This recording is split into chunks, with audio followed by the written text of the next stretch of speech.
Very loud. Okay. It's 5 o'clock in the morning.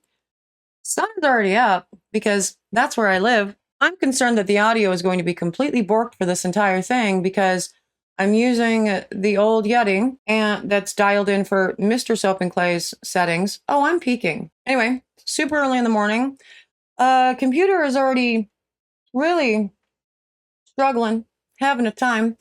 But we are doing a deep dive today, and it's going to be fun. But before we do a deep dive, I need to point out my tiny hoodie. I have a tiny hoodie. I mean, it's not tiny; it's a small. It's a small, but it's tiny. From Twitch fame. I love her, and my merch came in today, and I love it. It's a very comfy hoodie. And I'm digging it. It's very cozy and keeping me warm-ish. It's a very lightweight hoodie, but you know, I like it. Isn't it cute? Look. Repping tiny merch. So, you know, that is the best part of all of this. I mean, I hope that's not the case, but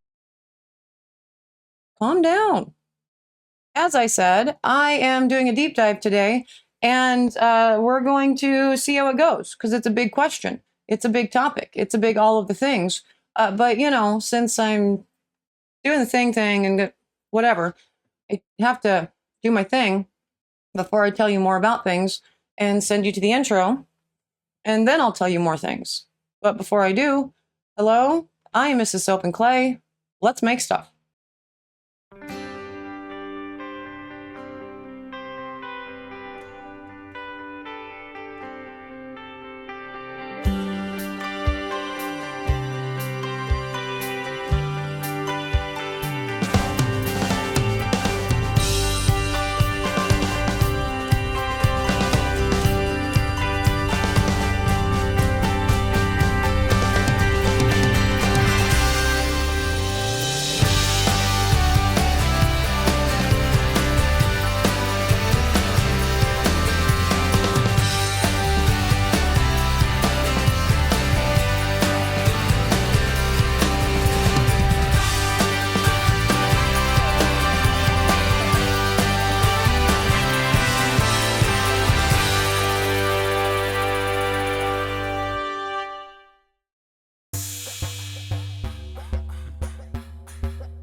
How's it going, Sudsers? Welcome back to the channel. You are at Soap and Clay, where we make all the soapy things, and you are here for day 301, I think, of 365 days of soap. And today we're doing a deep dive on Lush and their trademarks and their patents and all of the things. So many notifications going on. Yes. But yes, as I said, we are doing a deep dive on Lush and their trademarks and their patents. And the reason why we're doing this is a number of reasons, really.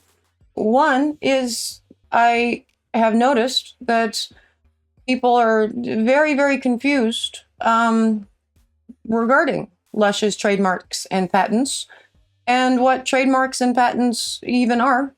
So there's that. Two, we will be doing an interview very soon with a trademark attorney talking about the trademark process, probably the patent process, and all of the things. And I had some questions for her from the, sudsers that are in the Discord about things like Lush.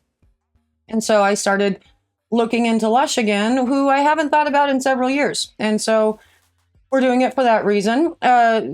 C, what is C? Oh, yeah. And C, the Lush has in recent years, just in the past few years, really upped their game and their frequency with which they are filing trademark applications, filing patents applications, and suing people for violating their trademarks and or patents.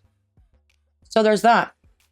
And so we're going to talk about it. It's actually a pretty deep subject, though. There's kind of a lot going on. So depending on how quickly I can zoom through all of this, it might be a multi-parter. We'll see. Also, I will probably be sucking on a cough drop or a candy or something throughout the entirety of this because my mouth is incredibly dry this morning and it's either that or suck on my teeth. So I figured this was probably better. Anyway, I think the best place to start with all of this is the difference between a trademark and a patent, and I guess maybe a copyright. And then we can go from there. Okay, so first up, differences between patent, trademark, and copyright, right? A patent protects inventions, so a formulation, a recipe. I'm actually confused about the recipe thing, and so I think that's a question for the attorney.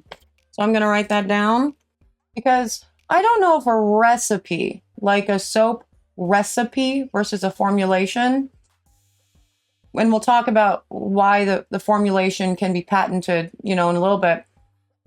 But I don't know if a recipe, like a cooking recipe or a soap recipe, just standard like 30% olive, 30%, you get it, can be patented. So I definitely want to ask the trademark attorney about that. So I'm going to write that down. Patents protect inventions. So a process that you came to create this thing, right? And trademarks protect names, product names, brand names, taglines, like, let's make stuff, or sudsers, or soap and clay. Those sorts of things would fall under a trademark. And copyrights protect stuff, music and software and stuff.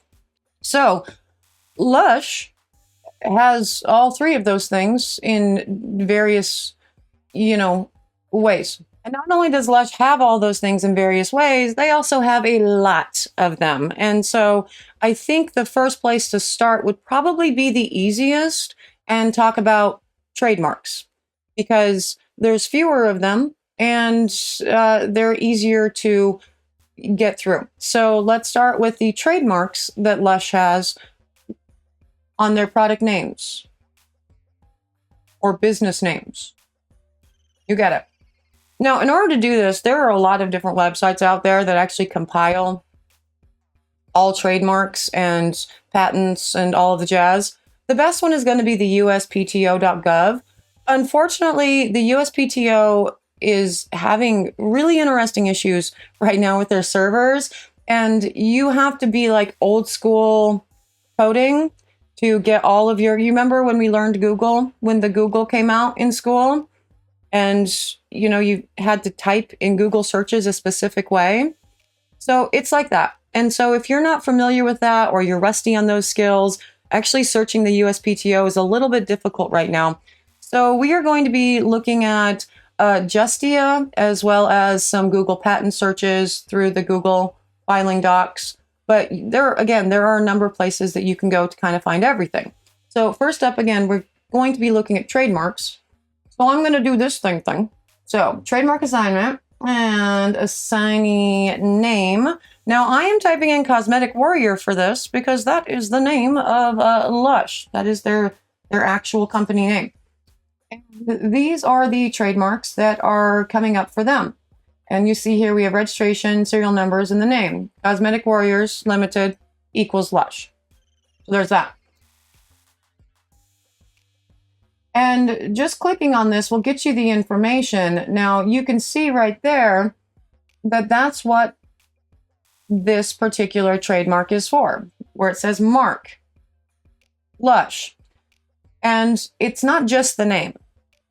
The name Lush is not the only thing that's actually captured within this trademark, which you can get if you continue to go through the entire filing and look up, all of the information on it, which will not open for me, using the serial number. And you can blow everything out there.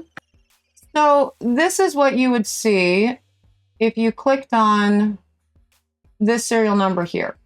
So what you would see is this page that has all of the information within the actual mark. As I said, the mark is not just the name, although you can be in violation by just using just the name. So do keep that in mind, but also it gives an example right there. That's the typeset. It's their brand. And all of the, and you can blow out all of this information. And oh, look, prosecution history. Oh, notice of suit, October 29th, 2021. That's one of the most recent ones. Great. Love that. That's awesome. You can for sure look up every single little bit of information about a trademark, which is something that we will talk more in depth with the trademark attorney. But that is something to keep in mind when you're looking through all of this to see exactly what all of this information, is. Okay, so the second one here is for the mark ballistic. And I have no idea what that is, but you can also see just by clicking on the serial number whether or not it's still a valid and an active trademark. And in this particular case, this one, and in this particular case, as you can see, this one has been renewed. Status, the registration has been renewed as of 2012. I have literally no idea what ballistic is, but they seem to think it's very important. So great, love that for them. And so yeah, just running through all of these, that one's the bubble bar. You see the mark there? That one's the bubble bar. So what does that one mean? Well, I mean, first and foremost, going back into the actual serial number for this and looking at the big information for it. So looking at all of the information regarding the trademark, you can see that as far as I can tell, not only is it bad for us to use obviously just the typeset and but even using the name bubble bar to market your solid bubble bath is no bueno. It is a violation of the trademark. That is another question I will make sure to ask Bree though when we talk to her, just to double check with an actual professional while we have her. So, but as far as I can tell, yeah, actually using the name bubble bar for your marketing to sell your solid bubble bath is a bad idea. Now, and so as far as that, while I have given you recipes for like solid bubble bath, I don't market my particular, solid bubble bath as bubble bars because that name is trademarked by the Lushes. And so we don't want to mess with that. Now, the question always does come up, are bubble bars patented? The making of bubble bars. We're going to get to that because it's an interesting answer. We will talk more, though, with Bree for sure about the trademark of the actual name bubble bar when we get her, for sure. But going back to the rest of these, because one of the questions that we always get, or one of the common misconceptions that we always have about Lush and their products is using the name bath bomb in violation of their trademark. Well, this is why you look up the trademarks. And it's a good idea to do that whenever you're doing anything, creating your business, whatever. Look up your trademarks and make sure that you're not violating something without you realizing it. So let's go through the rest of these and see if any of them are the name bath bomb. So that mark is Lush Magazine, and I'm already tired of doing the flippy flip and all the things right now because this is not working well, and I'm actually just about to go get myself a second monitor and be done with it out here. But anyway, I did look this one up, and they abandoned this effort to actually trademark Lush Magazine. So it is not an active trademark. So that's good to know. But let's continue to go through this. And what is this one? The mark is Be Never Too Busy to Be Beautiful. But I'm actually interested in this one. The Be Never Too Busy to Be Beautiful. Obviously did not turn off all my notifications. Wow. Okay, let's see this. Okay, so Be Never Too Busy to Be Beautiful. That's a really big, as you can see, that's a really big phrase. So like you can apparently trademark really big phrases and ones that, God, that's very specific. There is no image for any of this. As of 2014, the status is a partial Section 8 declaration has been accepted. Mark information. is just the literal elements. It's literally just that. Be never too busy to be beautiful. That is a weird one. I have never heard of this. I don't know what they use this in, but it's strange for sure. And again, that's something that we will talk more with Bree about soon for sure. So, but as I just looked up with that one, something about Section 8, very confusing. I don't know. Cool. Let's see what the last few are. This one is Cosmetics to Go, which is, it actually has a mark. Trademark type is trademark service mark. It is a dead registration, canceled and validated. The trademark application was registered, but subsequently was canceled or invalidated and removed from the registry. Registrant did not file an acceptable declaration under Section 8. And then there's all the documents with all of that. So it's been canceled. They tried to mark Cosmetics to Go, and something happened with that. And that something happening with that are going to be questions for the trademark attorney. God, how much more can you plug her? A lot. All right, last one. What do we got?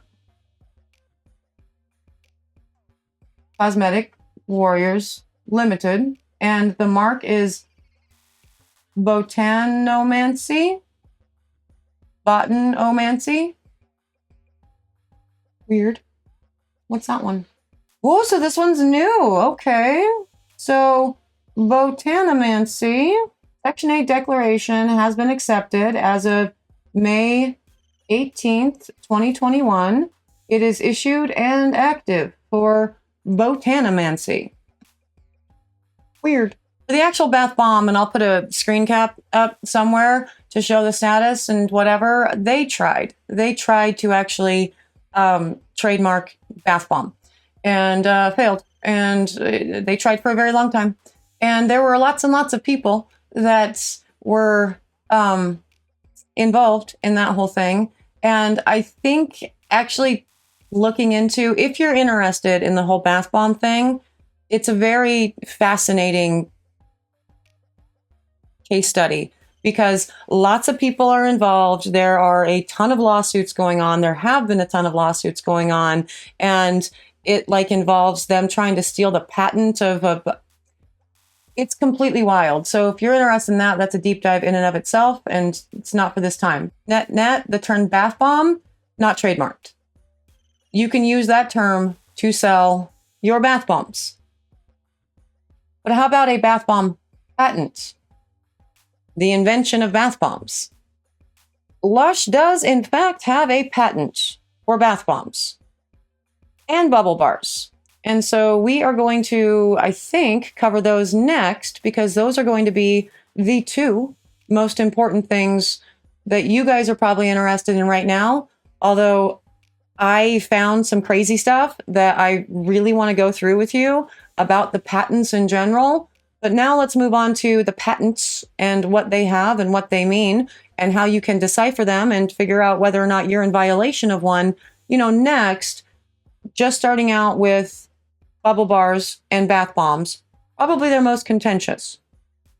Okay, so one quick thing on the trademarks before we move on. If you search Justia, there are actually a couple extra trademarks that pop up. So let's go through those, real quick for funsies. Okay, so there are a few more that were not actually, part of this or whatever. And so we have Bubble Bar, Karma, Lush, Bubble Bar, two different versions. And then Karma, one of the ones that are trademarks. So those are all fine. But we also have here at the bottom, Lush Essence and Lush Lacquer. And clicking on those yields two more trademarks that were ultimately abandoned. Lush actually went through a whole lot of this. They tried to trademark a crap ton of things and failed in a lot of efforts, and also, just abandoned the effort because it got to be too complicated or whatever. We're not really super getting into the whole trademark thing with all of this, specifically because we are having a trademark attorney here. And so all of these questions will be answered when that happens. So that's kind of why we're going pretty fast with the trademark stuff.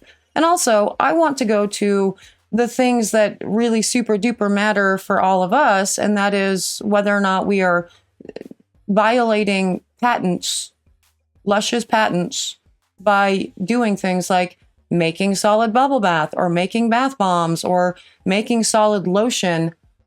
I swear that lotion bar thing, it's going to have its own deep dive because that one blew my mind. It's wild, but we should get to the patents. And again, I think we're just going to cover bubble bars and bath bombs for this one, and then get into all of the rest of the Lush patents in following videos, a second deep dive, because it's a lot.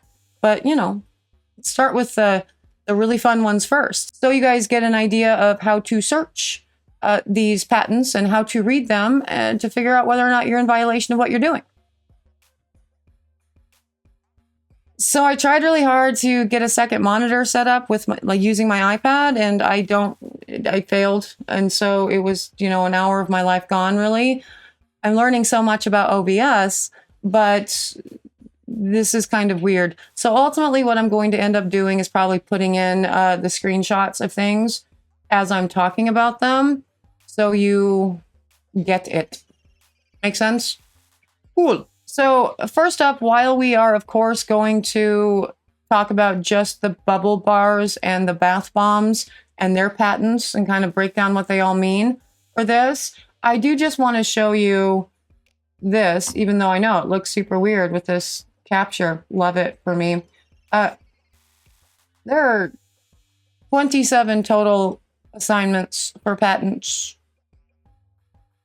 with the USPTO for Lush.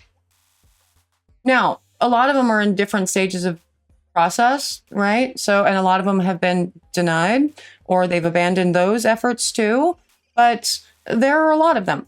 And so just keep that in mind as we are going through all of this, because it's interesting. Okay, so when we are talking about patents and bath bombs and bubble bars and all the things, it's a good idea to actually look at the official filings. And as we can see here, we do in fact have an active and approved filing for bath bombs on file. Here's the thing about patents. Remember, trademarks, they protect names and phrases and stuff, and patents protect inventions. And so when it comes down to it, the devil is always in the details. Before you start freaking out, for the TLDR, no, this is not me saying that we can't make bath bombs because Lush owns bath bombs. We already know Lush doesn't own the name, so check. But actually the process of making bath bombs, well, they own one very specific process of making bath bombs. So this is when you really have to get into the actual information contained within the patent filing itself. And this is very detailed information. I mean, there's a lot going on. So here we have the abstract that says a surfactant product includes a first effervescent material and a second effervescent material. Okay. Two different formulations. Each effervescent material is capable of effervescence on contact with water, wherein the rate of effervescence of the first effervescent material is greater than the rate of the effervescence of the second effervescent material. Okay, so the first one, the way that you combine your baking soda and your citric acid to produce fizzy liftoff, that one has a different composition of baking soda and citric acid, right? Then the second one has an additional different composition. So let's say for my bath bombs, for example, we do a 2 parts baking soda to 1 part citric acid, right? And that's just my standard batch. What this is essentially saying is that they have 2 separate batches. So maybe 1 part baking soda to 1 part citric acid and a 2 part baking soda to 1 part citric acid, 2 different formulations in the same bath bomb, and one envelops the other. So really what you're talking about is a dual core. So core that has a higher concentration of citric acid to produce a bigger fizzy. And then the outside that has, normal concentration. That's the high level with all of this. And as you go into the classifications, that's exactly what it tells you. Distinct layers, example, core or shell sticks. Go down into the claims. Now, this is all the information, the material that they provided to the patent office to show that the way that they make their bath bombs is intrinsically different than the way fizzy things have been, made forever. Because Lush actually did claim to have made the bath bomb in sometime in the 80s. Anybody just has to go to their parents or grandparents to know that the idea of putting a baking soda and citric acid into the water and making some sort of fizzy bath time experience has been around forever. Well, maybe not forever, but for a really long time. So they didn't create this. This is why I think they were only able to successfully patent one specific way of making bath bombs. And let's look at what that specific way is. And this is where you get down into the actual claims. Again, all the information that they gave to the patent office. So the first claim, surfactant product comprising a first effervescent material and a second. And the rate of the first is greater than the rate of the second.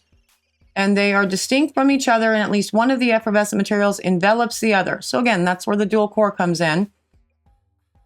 And a surfactant product according to claim 1, wherein at least one of the effervescent materials entirely envelopes the other. A surfactant product according to claim 5, wherein the first effervescent material comprises sodium bicarb in an amount of 40 to 75%. Okay. A surfactant product according to claim 6, where the first effervescent comprises citric acid in an amount of 24 to 40%. Okay. So what they're doing is they're giving you the actual ratios. And as you notice, that's a pretty big range, right? And this is why the solid lotion bars are weighing heavy on my mind right now, because I think we're all illegal, but I don't know. We got to go through that later. What they're doing here is they're giving you the ranges for both the baking soda and the citric acid in the first material, in the first bucket. Fine.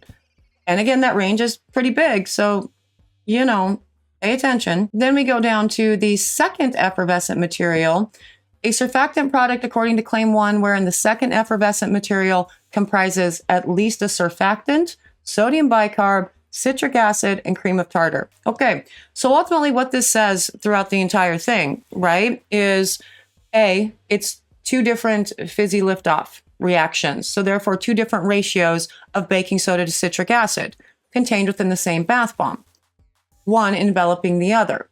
It does go on to say in this, because I've read it a lot, that either material 1 can envelop material 2, or material 2 can envelop material 1. So keep that in mind. But for the first material, it's saying baking soda and citric acid at some sort of percentage. Cool. For the second material, it's saying a surfactant, baking soda, citric acid, and cream of tartar. And they're going to also give us the percent ranges for that too.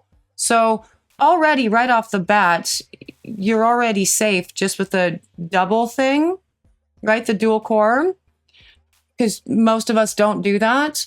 As to whether or not you can do that without using the surfactant and the cream of tartar and still be fine, I don't know.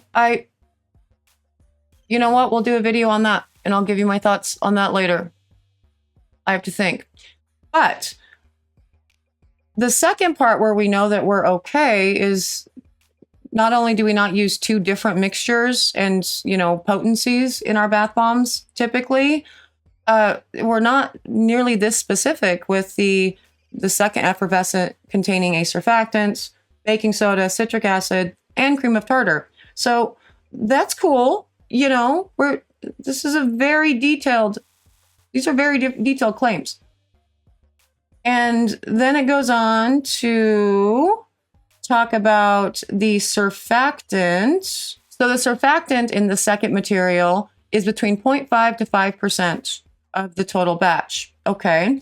And the bicarb is between 40 and 75%, just like with the first. And the citric acid is between 24 and 40%, also just like the first. But then we have the cream of tartar in an amount of between 2 and 6%. So first up off the bat, if you decided to put in a surfactant like SLSA or SLS or whatever into your bath bombs, don't do it with also cream of tartar, and stay out of those percent ranges, and you should be fine, especially since you're not doing the dual core.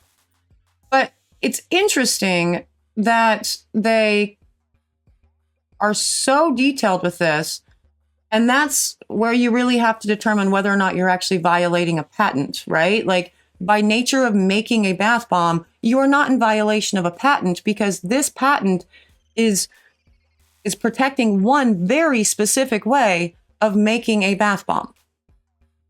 It's specific in not only the dual core technology, but also in the different substrates containing different things, essentially. So, and because they got so limited with that, that's the reason why we're completely fine to make bath bombs, and why they can't sue us for that, or to use the name, because no trademark. Right here was what I was talking about earlier in 16, the enveloping the first or second effervescent material with the other of the first or second material. So it can go either way. Tricky.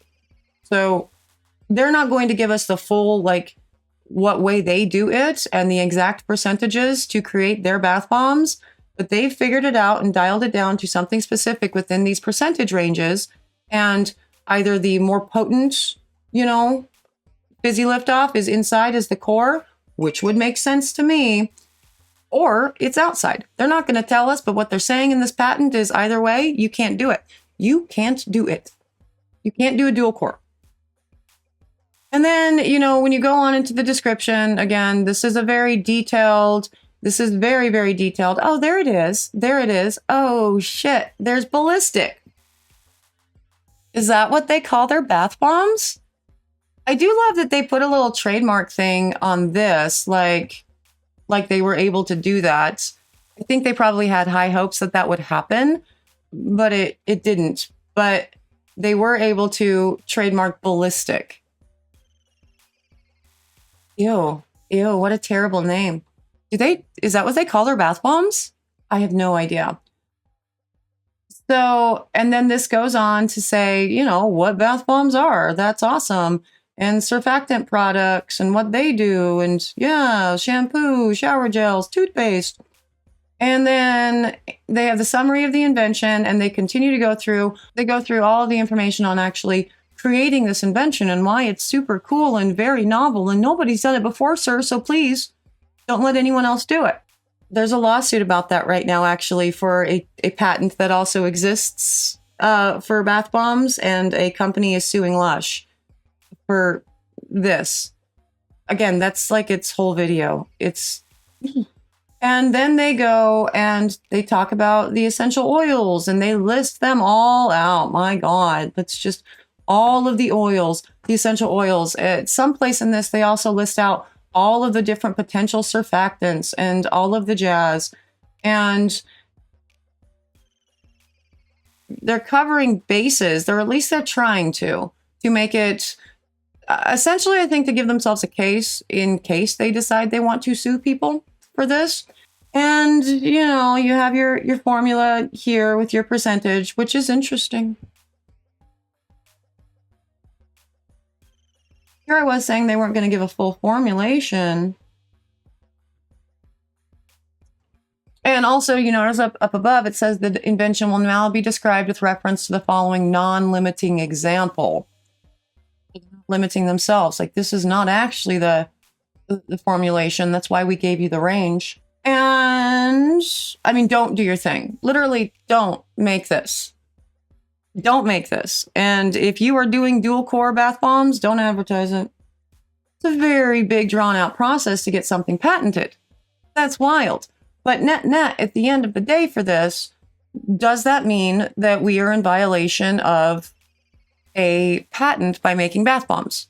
No, because what this patent says based on the abstract is essentially patenting one specific way to make a bath bomb. And as long as you don't make the bath bomb that way, you're fine. If you're making your bath bombs that way, you are in violation. And don't advertise it.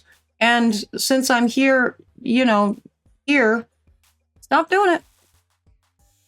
Seriously, cover your ass. So we know the bath bombs are fine. Great, awesome, love that for us. How about bubble bars? The bubble bar patent is actually a very interesting one. And I don't know, let's go through this together and we will see where I ultimately end up with all of this as to whether or not we are in violation. Because we already know that we're in violation if we use the term bubble bar because that's been trademarked. But what about actually making, what about the actual recipe? What does this say? Okay, so here we go. The patent for the bubble bars. Let's see what we have going on. It was granted in 2014 and expires in 2019. Great, great, great. Love that. Now, this abstract is very short. The present invention provides a surfactant product in the form of a solid comprising a surfactant, sodium carbonate, and cream of tartar. The other one was talking about how specifically to combine two different versions, essentially, of a bath bomb mixture in one enveloping the other. The thing? That abstract's pretty vague. Just off just first blush, surfactant product in the form of a solid comprising a surfactant, sodium carbonate, and cream of tartar. Those are bubble bars. What do we think? I think we should probably read on, yeah? So Mr. Soap and Clay just came in to see how it was going because he just woke up and I've been here for hours. And he just real quick, pressed a couple buttons and made this thing work. Now, so we can do this a little bit easier now. So again, the abstract, a little bit troubling. Fine. Field of the invention. The present invention relates to a surfactant product, a process for producing said surfactant product, and a cosmetic method for using the surfactant product. Got another patent here, which discloses surfactant product, which is solid. This product is, for example, a bubble bath product in the form of a tablet or bar. So I think what that means, hold on, let's see if we can go all the way to the bottom here. So it's the same people, it's still Lush. And this was filed in February of 2000. And so this is their international patent that doesn't actually cover, us. But and I don't know whether or not this is approved. I have no idea. But this says a surfactant product comprising a dicarb acid, sodium bicarb, and a surfactant, preferably diblue acid, sodium bicarb, and a surfactant, and most preferably comprising cream of tartar, sodium bicarb, and a surfactant. A mixture of sodium bicarb, cream of tartar, and liquid surfactant form a paste, which hardens into a solid over a period of a few hours. The mixture provides a solid material which is highly stable. So that's the patent that they used. That's the patent for bubble bars for their home office, essentially. In the UK, it's an international patent. It doesn't apply to us. So I'm assuming that with this background information, they're effectively telling the patent office in the US, hey, we've already done this. It's already been did. And also I'm assuming that they tried to just pass this same patent with the patent office in the US and they said no, or it was contested. I would also like to know how to contest patents. Maybe another question for the attorney. Anyway, my guess is they tried to pass that off here. The US said no. And so they had to do this. But they're referencing effectively a patent that they've already filed and from all looks of it was allowed. So that's where that reference is coming in. So summary of the invention. In the first aspect, there is provided a surfactant product in the form of a solid comprising a surfactant, sodium carb, and cream of tartar. In the second aspect, there is provided a process for the production of a surfactant product comprising the steps of 1. Preparing a mixture with a surfactant, sodium carb, and cream of tartar. 2, allowing the mixture of step 1 to solidify.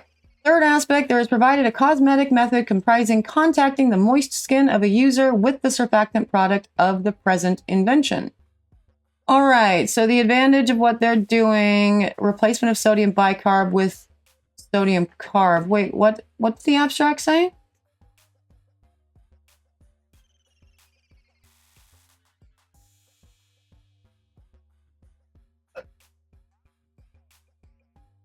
I think I can go ahead and short answer this right now and say, of course, we're allowed to make solid bubble bath. Because I don't use sodium carb in mine. Do you? I use sodium bicarb. I can't believe wow. Can't believe I didn't pick up on that earlier. So yeah, and then they're going, now the whole thing is making more sense. Okay, advantages. They have found that the replacement of sodium bicarb with sodium carbonate results in a totally different type of product. Okay, so you are acknowledging that it's a totally different type of product. Therefore, bubble bars can still be made. We just can't call them that, right? Let's read on. Okay, it's packaging free. Awesome, cool. Composition. Yes, let's get to the composition. Love it, love it, love it. Surfactant product of the present invention comprises surfactants. In one embodiment, the surfactant is selected from the group consisting of SLS, Tacoma dye, or laurel betaine, or mixtures thereof. And the surfactant is present in an amount of from about 10 to 30%. So 10 to 30% of the total batch is the surfactant. Cool, cool, cool. And in one embodiment, the surfactant or the mixture is in between 20 and 30, which is still covered by the 10 to 30. Fine, fine, fine.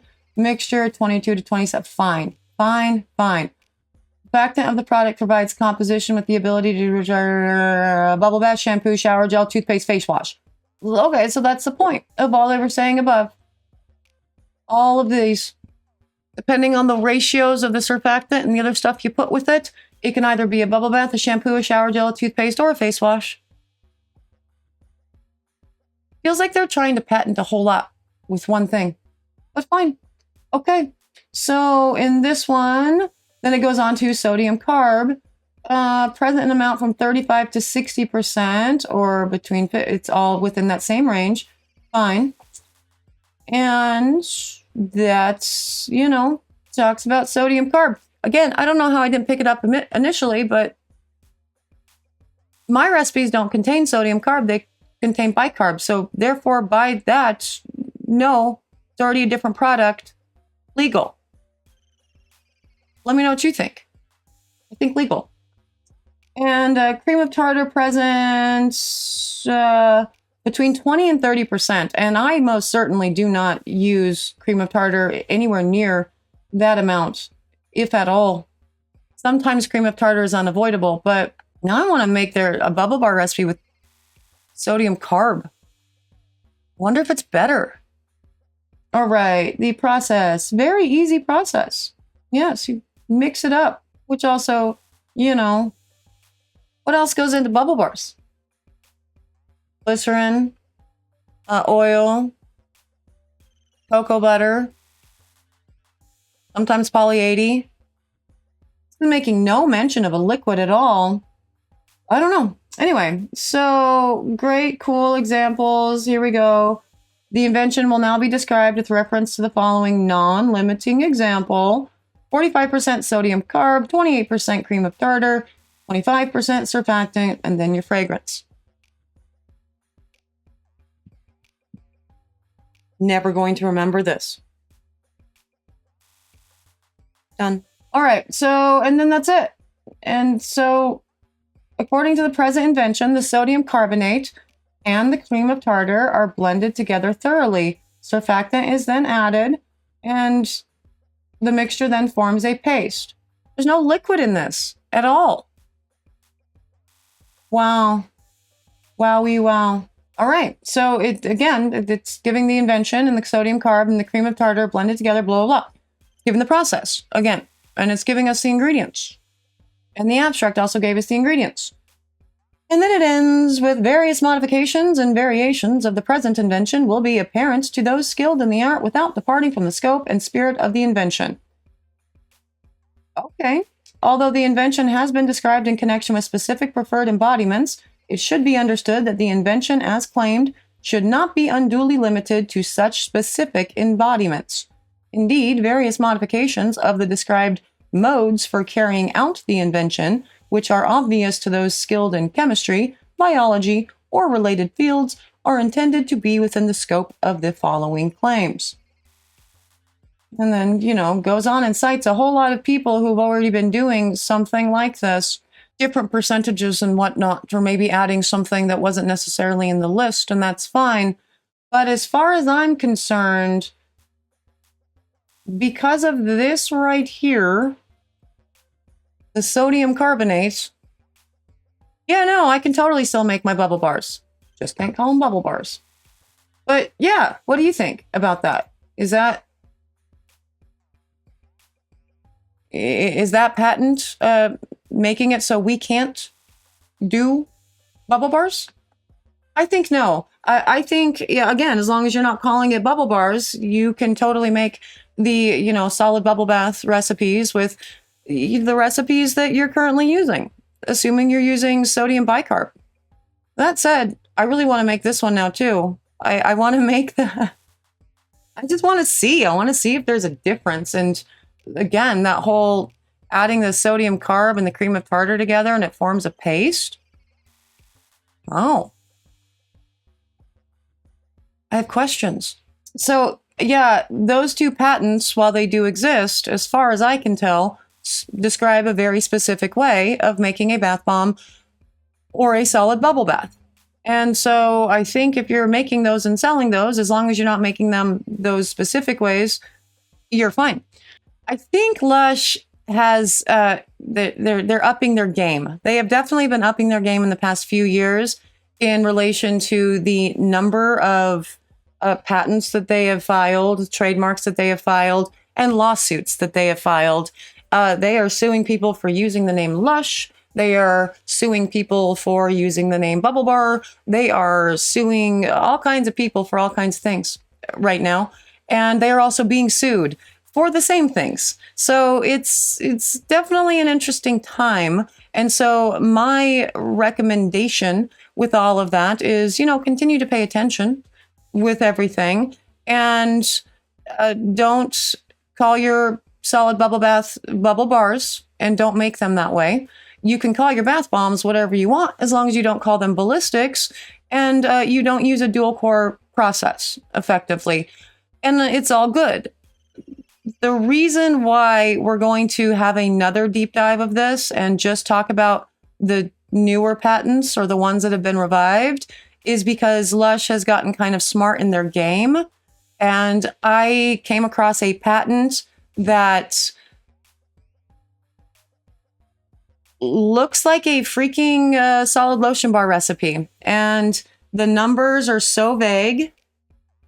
The numbers are so big for the oils and the butters. Like, it's such a specific patent request. I don't know if it's approved.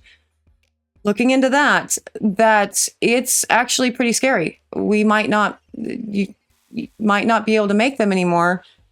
But also, how do you even patent something like that? Lotion bars have been around forever. Anyway, that is 100% for another video because that's a long one. And also the rest of the patents are long ones.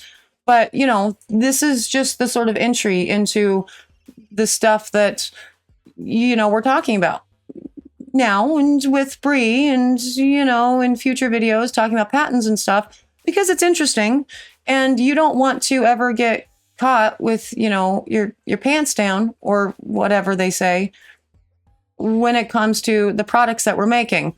And I know so many people find their influence for their products from things like Lush. And so, for future videos, we are going to talk about their patent for their conditioner bars, their patent for shampoo bars, solid shampoo bars, as well as this one that I think is a lotion bar, or based on the wording, it could be anything.